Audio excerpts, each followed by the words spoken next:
overwhelmed about your move to Australia? Fear not. In this video, I'm going to walk you through step-by-step instructions as to what do you need to do before the move, during the move, and after your move to Australia. Hi guys, this is Athulya and welcome back to my YouTube channel. This is the very first video in my Moving Abroad series.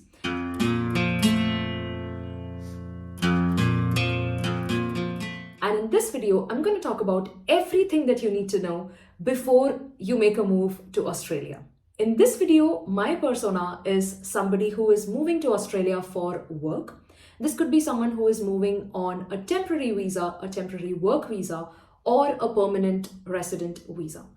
The next video in this series is going to focus on an international student persona. So if that is something that you're interested in, stay tuned, subscribe to this channel, click that bell icon so that you don't miss that video. That being said, there are certain things which is common for everybody who is moving, whether that's work visa or student visa. So stay tuned, I'm sure you're going to learn something new. So now, without further ado, let's get started. Number one on my list is get your visa and travel documents in place and make sure that you know everything about it. So now, if you are traveling on a work visa, which is sponsored by your employer, most probably you'll get your travel tickets booked as well. If not, if you are planning to come here on a PR, then you need to decide which city would you like to go, whether that's Perth, Melbourne, or Sydney, or any other cities in Australia. So that's a decision that you need to make a call on. And if you'd like to know what are the pros and cons of living in different cities, let me know. I'll try to create a video on that soon. If you are coming on a work visa, then it's likely that all your family members who are dependent on you also get a dependent visa, which has the same privileges as that of your work visa. So say for example, if you get a work visa, your partner or your wife also gets a work visa. And after coming here, she can look for a job for herself. And remember, finding a job after coming to Australia is easier than getting a job from India. Another thing that you need to know is you need to read about all the terms and conditions that are there in your visa and have a plan in mind. Say for example, you'd like to get a PR or a citizenship later. You need to understand what all are the different pathways to go about it and what you need to do to get into those pathways. So it's wise to read all the terms and conditions relating to your visa. Now, another condition for a work visa is to get yourself enrolled into an overseas visitors health cover. This is very important. I'm going to talk about this later in this video. So yes, you need to have a very good understanding about your visa, your travel tickets, and the conditions and privileges that comes with your visa. Second on my list is your employment contract details. So here you need to confirm all the details of your employment, including the date of joining, your salary and the other benefits that comes with it, and if there is any relocation assistance that is provided. And another important thing is to understand where is your office located and which train station is closest to your office. And some of the employers do provide an accommodation for the first fortnight. In that case, you don't necessarily need to look for a place to stay before coming here. If not, then the next option that you have is either a friend or a relative or booking yourself a hotel or Airbnb, which is my next topic to discuss. Point number 3 is your accommodation, your initial accommodation. So initially, you might have to stay in a hotel or an Airbnb or a friend's or relative's place until you actually find an accommodation for yourself. I would say if you don't have any friends or relatives, Airbnb is a better option than a hotel. Reason being, for hotels, you need to pay an initial deposit, which could be around $300 to $500 depending on the hotel. Of course, you will get this refunded, but you need to have that amount with you and you need to pay that upfront. Another thing is the cancellation policies with Airbnbs are better as compared to hotel. And the third thing is Airbnbs are way cheaper than hotel. So if I would have been in your position, if I don't have any friends or relatives, I would book myself an Airbnb from India and I can do this using my Indian debit or credit card. So if I am in your place, I would book myself an Airbnb for 2 weeks. and another Airbnb which is closer to my first location for the next 2 weeks. So I'm hoping that in the first 2 weeks, I'll be able to find myself a location or an accommodation to stay. And if not, I have a backup, which is another Airbnb that I've booked for 2 weeks. Now, the good part is you can cancel and you get the full refund. So when you do book your Airbnb, there are certain things that you need to keep in mind. First is the location of the Airbnb. Is it close to a train station or a bus station at least? Second is whether that is close to any grocery stores. So if you do have a Woolworths or Aldi or Coles nearby, you could get your groceries, use the kitchen in the Airbnb and cook your own food, and that will be more economical, and you can also have food that you have prepped on your own.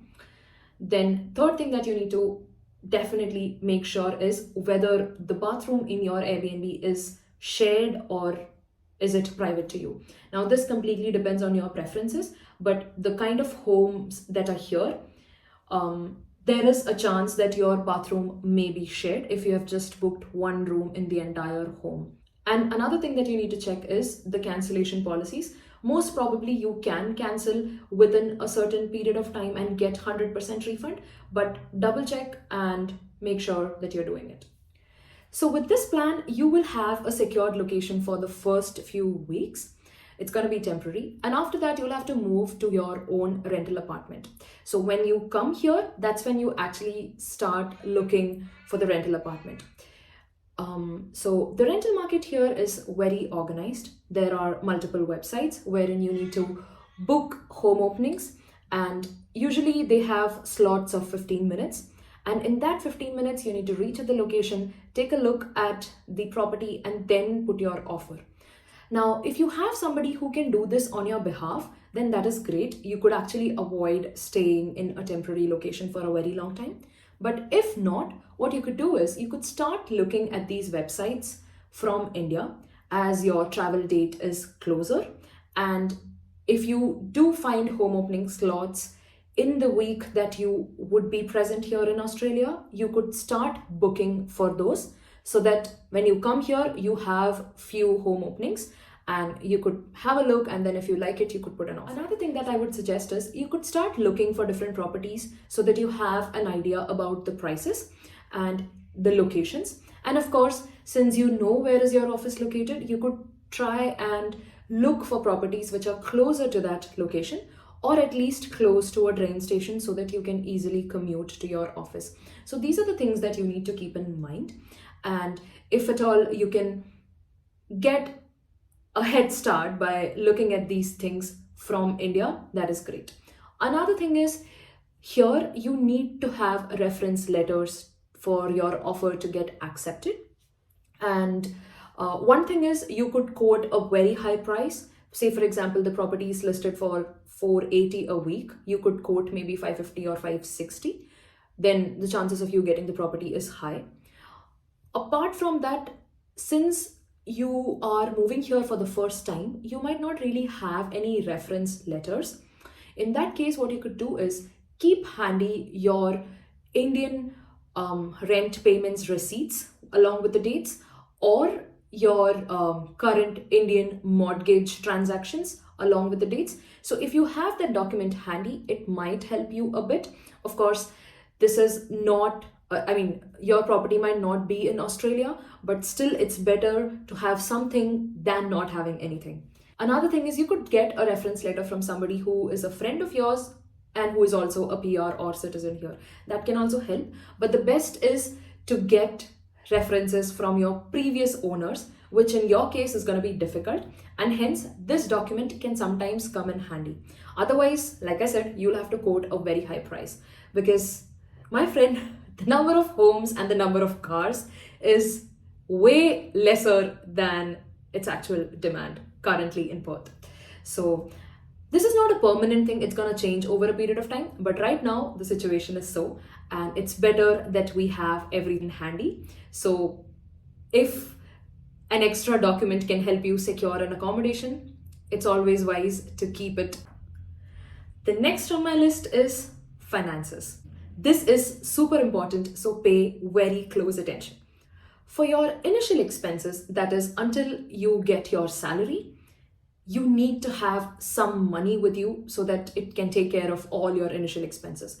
And it's going to be a lot of things. If you do get into a rental property, then you might have to pay the initial deposit. Then, depending on whether the property is furnished or not furnished, you might have to invest in some furniture, maybe some kitchen related appliances, then your regular grocery stuffs, and a lot of things which requires cash. So, there are multiple things that you could do. First is to have some cash in hand, and you could connect with any foreign exchange players and you could get some cash in hand before coming. Now, another thing that you need to keep in mind is if you are traveling with 10,000 AUD or more, then that requires a declaration in your flight. So, in your flight, there are a lot of things that you are not supposed to carry. And if you are carrying, you need to declare. For example, soil, seeds, then fruits, vegetables, and these sort of things. You cannot carry these things to Australia. And if you are carrying, you need to declare it. And similarly, in the same document, if you're carrying 10,000 AUD plus, you need to declare that as well. Now, 10,000 AUD is somewhere around 5.5 lakhs. So this is per person limit. So it's better that you don't carry as much. And you might not really need that much cash at first. The second thing is you could apply for a Forex card. Now, you could apply this using your bank, or there are also private players like Neo Global. You could do your own research and try and understand which one works best for you. Now, on a high level, I would say if it's a bank, it's more trustworthy, but at the same time, the transaction charges are much higher. Whereas if it's a company like Neo Global, there have been situations when the card hasn't really worked once you bring that here. But that being said, the charges are extremely low or negligible, the extra charges, and they usually exchange it based on that day's charge and they don't charge a lot of transaction fees. So there is a document that I'm going to link down in the description. It gives a very good idea about the different Forex cards that are available. Based on what your requirements are, you could consider getting any of those. The third option is to have an international credit card. Although this option seems pretty good, but the charges associated with each transaction is way higher than a Forex card. So I would personally recommend to have a Forex card. Now, if you do plan to get a Forex card, of course, getting one which has very minimal charges is best. But along with that, also have a backup card which could be from your bank so that if in case this card doesn't work, you can always fall back on your bank's Forex card. Okay, so that's about your initial expenses. The second thing is you need to have a bank account. Now, you could consider opening a bank account from India, or you could consider opening a bank account after coming here in Australia. So if you do it from India, your half the work is done. And when you come here, you could go to the bank and get your debit card. And you could also deposit the money that you're bringing from India into that bank account and use that debit card for everything. That'll make your life pretty easy. There are multiple banks which have this facility wherein you can open a bank account. One such bank that I know is that of CBA. You can definitely check for yourself which one suits your needs better and then make a decision on that. So now we have understood that these are all the different things that you will require. Initially, you will have a lot of expenses, and it's best to calculate and keep everything in mind and accordingly have some amount, have a lump sum amount which you can use for all of these purposes. So till the date you get your salary, it's important that you have some backup which helps you with all your needs in the initial few weeks. The next on my list is healthcare, which is your health insurance. Like I mentioned before, you need to have a health insurance if you are on a work visa. So you need to understand the different health insurances that are there and choose the best that works for you and your family. So you could check out this website called ovhcinsurance.com, wherein you can put in your how many members are there, and accordingly they'll give you the different options, and then you can pick the one that works best for you. So usually for one person, it costs about $60 to $120 per month on average, depending on the coverage that are there. Another thing I would say is it's better to have all the documents relating to your vaccinations and any particular illness that you may have. Keep the soft copies handy, so if at all that they are required, you are able to provide them. The next on my list is all the personal documents. So since you are moving to a new country, you will always need a lot of documents to get things done. Two most important documents is your passport and your visa. Have some photocopies of the same and keep it handy. I would also suggest to have everything in one place in one drive as well, which could be a place from where you can access all your soft copies if in case you need them. And do not forget the password for that drive, which is extremely important.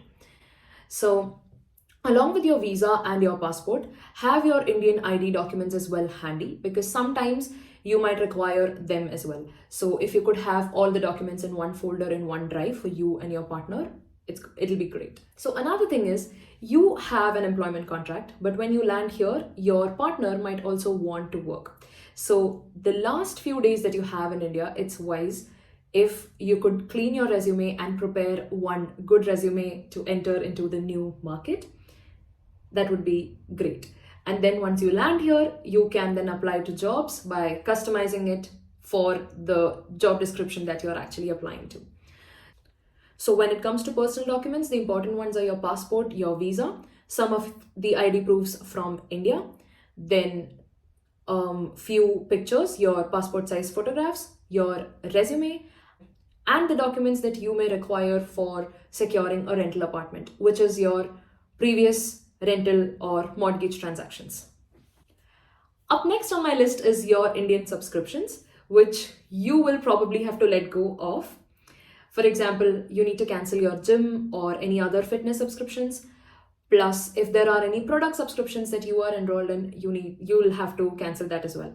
When it comes to the entertainment subscriptions, Netflix and Prime, you can take the same account as that of India and it works here. But your Jio Cinemas, Z or Hotstar, all of these do not work here in Australia. The next on my list is your existing SIM cards and the OTPs.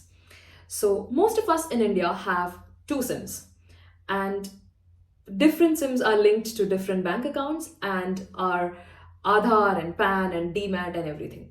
So the best thing that you could do is to have everything linked to one number, like your Aadhaar, your PAN, all the bank accounts, DMAT accounts if any, everything linked to one number, and then you could have a roaming plan for that number so that if there is a transaction that you're trying to do, you could get the OTP in that number.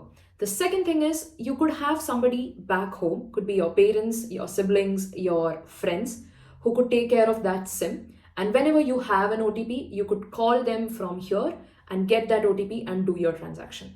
Now, this is going to be extremely essential when you're doing your tax filing the next July. So you will get an OTP which is linked to your PAN and your Aadhaar.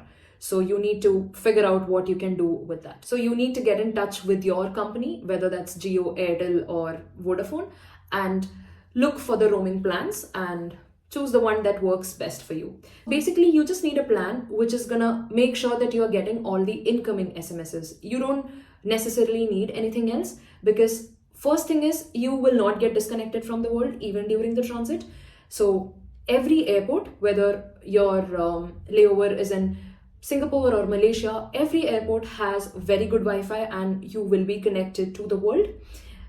And the moment you land here in Australia, in any airport, Perth, Melbourne, Sydney, you could get your SIM right when you land here. So here the most common operators are Telstra and Optus. So you could choose a plan which works best for you the moment you land here. So you don't need to necessarily worry about it. So like I said, there are two options: either have a roaming plan or hand over your SIM to somebody who can take care of your OTPs. Next on my list is to have an Indian license. So if you are somebody who has an Indian license and you drive a lot, that is great. If you are somebody who have the license but don't drive a lot, it's better to brush up your driving skills, because here it's going to be super expensive, and if you could do this back in India, you will be able to save a lot of money. And if you do have your Indian license, after coming here, if you are on a temporary visa, you can drive with your Indian license. And when you eventually move to a PR, you can apply for your Australian driver's license by converting your Indian license. And that process is easier than getting a license here from scratch, which takes about 4-5 years. So you can take care of that. And if you have Indian license, make sure that you practice your driving skills well so that when you come here with just a few classes, you can be on the road pretty soon. I'm going to make a detailed video on how to get a driver's license here, or how do you get your Indian license converted. So stay tuned for that. The next on my list is to actually start connecting with people who are already here. So since you're moving to a new place, you might not really have a lot of friends or relatives in the new place. And us being humans, we are social animals, and it's important that we take some efforts to build new connections. So when you are in India, what you could do is you could find people on Instagram. You could maybe search for hashtag Indians in Perth if you are moving to Perth, and look at the people who have posted with that hashtag. Try and get in touch with them. Maybe not everyone might reply, but if you send messages to 10 or 15 people, I'm sure at least 2-3 of them are going to reply. So it's going to be super helpful because you are staying away from your home. So that is one that you can do. And for your professional network, start building connections on LinkedIn with people who are working in similar technologies or similar professions. So these are things that you could start doing when you are in India. And this video has become super lengthy, so I'm going to make a part 2 for further details, which is details around your transit and what to do once you land here. So stay tuned for that. In the part 2 of this video, I'm going to talk about what you need to do during your transit and after landing here in the very first week. And these would be relating to the important documents that you need to register for, then where can you get what stuffs, for example, where do you get groceries from, where can you get your photocopy from, and things like that. I'm sure it's going to be extremely helpful for people who are planning to move or have just recently moved to Australia. And in the subsequent videos in this series, I'm also going to talk about how to make friends here, how to find your comfort group, your community people, and things like that. So stay tuned and hit that subscribe button so that you don't miss any of those videos. Like mentioned before, in this series, I'm also going to talk about my international student persona. And for this, I have started working on the research part, where I have collaborated with a lot of my friends, my partner's friends, to understand how the life was here as an international student. So there are a lot of lessons and a lot of tips and tricks that are coming your way. This is basically for all my student viewers, and I'm sure it's going to be super helpful. So if you are interested, do hit that subscribe button, give this video a thumbs up, and let me know in the comments below if there is anything specific that you'd like to watch. Stay tuned for the part 2, which is going to release next week. And once that's released, I'm going to link it down in the description so that after watching this video, you can directly jump onto that video. I also have a lot of other videos relating to my lifestyle here, the cost of living, the pros and cons, and things like that. If you are interested, I'll link that playlist up here. Do check that out. And don't forget to connect with me on Instagram for a little bit behind the scenes and to get to know me personally. That's about it for this video. Thank you so much for watching. This is me, Athulya Nair, signing off. Ciao!